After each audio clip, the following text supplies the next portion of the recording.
अगर मेरा बेटा मौजूद होता, जिंदा होता, और वो एक दिन में 100 गलतियां करता, 1000 मिस्टेक, मैं उसको एक एक गलती माफ करने के लिए रेडी होता। सब गलतियां, सब खुताएं,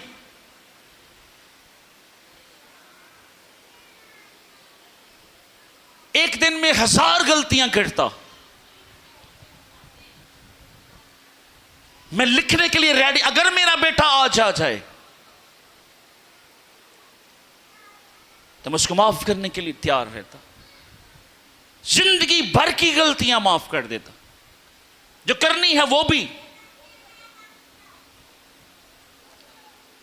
अगर मैं इंसान होते हुए अपने बेटे के सारे गुनाह माफ करने के लिए रेडी हूं, तो जरा सोचे, आपका जो आसमानी बाप है